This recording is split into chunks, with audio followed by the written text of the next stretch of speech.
Right, folks, Rooster here in Tennessee, and we're going to do one of our Let's Take a Look videos. Now, if you're just looking at this thing at a glance, you think, well, that's just a Connex 33 HP. Done several videos on these before, but this is actually, as you can see down here at the bottom, the 33 HP Max. This is the highest power 33 HP that they make, turbo version 33 HP, if you will.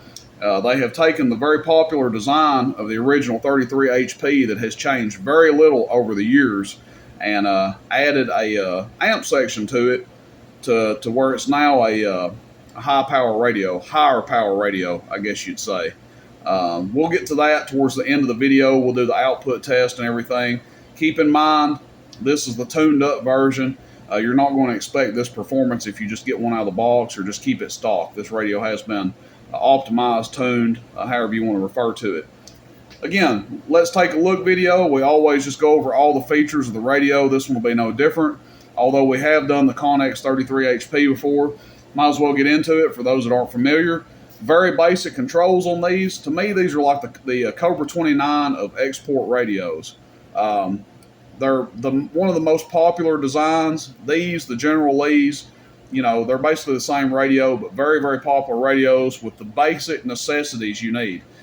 Starting left to right, volume, squelch, mic gain here, receive or RF gain back here, AM, FM, and PA. Primarily, of course, AM radio, but you can use these on FM if you'd like. Band selector here if you like to roam around different channels. Echo and your echo settings right here.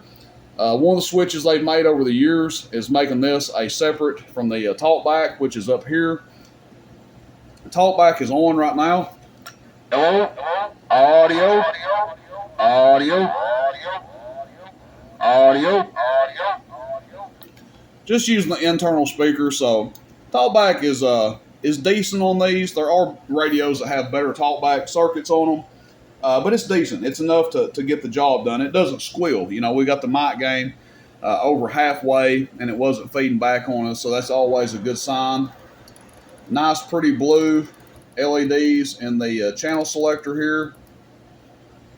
And we can dim that down. You guys can see that's the brightest setting right there.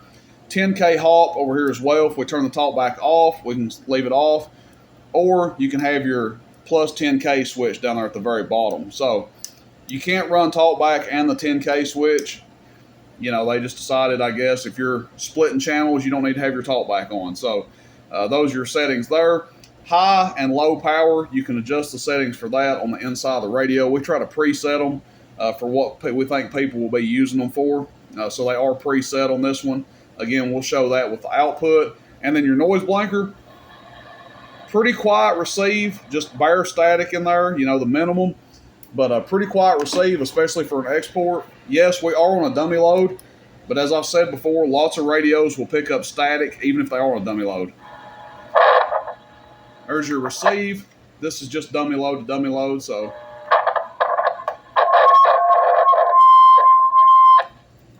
Good working receive on it there. No adjustments really made to the receive from these, from the factory. They generally have a pretty tight meter on these Connexes. I know even years ago when I bought mine, it wouldn't go past about 9 pounds unless you get in there and mess with the meter. So there hasn't been any really receive changes made to this radio. Okay, so let's get into the output test of it. For our test, we're going to have a 500 watt slug.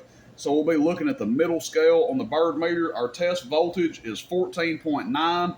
Do know different watt meters can show different. If you vary in voltage, that's going to play a part. So lots of things can change the output, but this is the roundabout what you can expect out of one of these if you buy one from me. So let's unmount our camera here. We'll get into some output tests. First, we'll just do high power. We're going to show, basically the maximum current this thing will draw. Come over here, 14.9 volts. Hello. Jumping up to 22 amps there at one point. Again, hello. Oh, 23 there. So between 19 and 23 amps with the radio on high power. Now, if we run it to low, Our dead key is going to change some. Average power may drop a little. Hello. So yeah, average power drops off some, and that drops us down there at about 17 or 18 amps. Now, how does that translate over to the watt meter? Middle scale. So that 10 is going to be 100 watts. This is on low power. And we're less than, what would that be? Be less than 10 watts right there on low. We turn it on high power. Probably a little bit less than 20 there on high. Average power on high. Hello, audio. Audio, audio. Right at 100. Hello, audio. Turn our mic gain up a little bit and it brings it up over 100 some. With the mic gain down about halfway, audio. Around 100. We can turn it wide open, just see what it does. Don't want anybody to think I'm playing any tricks on them here. So audio, audio. It just changes how responsive it is. It doesn't really change it a whole lot, but it might get a little bit up over 100 with the mic gain turned up. Down on low power, this is going to be average power on low. Audio, about 90, 95 average.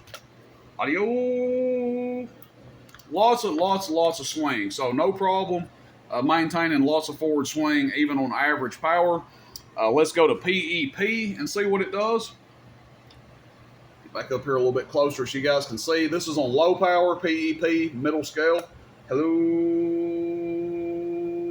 audio, about 225. And it shouldn't really change on high. Hello, audio, audio, audio, audio, audio, audio, audio, about 225. So that's about right for one of these. That's kind of what we're looking at. You know, that 200 watt, 200 plus watt ballpark range. Average power, 90 to 100 watts average.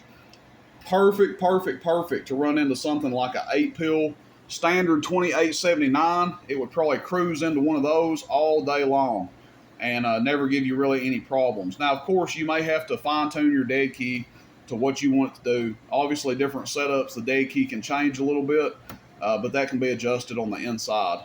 But that's the only drawback on these radios, really. They don't have a variable on them. They just come with a high and low power.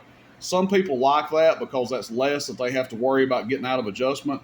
Some people don't like it. It's just based on your preference. But nice running radios, these CX33 HP Max. Again, I think the only reason I haven't sold some of these is because I haven't done a video yet, and people are kind of waiting to see the video to kind of see how they turned out. And I think they turned out really well. So, last thing, does have the plug-in power cord back here, the higher power cord. They do give you quite a bit of cord with it, so they're not really stingy on that. But let me know what you guys think about this radio, and hopefully, you know, even if you don't buy one from me, it gives you an idea of what you're looking at if you get one from somebody else. Obviously, the performance can vary from, you know, shop to shop, but this is about what you should expect out of one of these. Nice radios, guys. All right, questions, comments, shoot me a text, 423-299-3535. Check out the website, roostercb.com, and I hope to catch each and every one of you guys out there on the band. Rooster in Tennessee. Everybody have a good night. See you. Bye.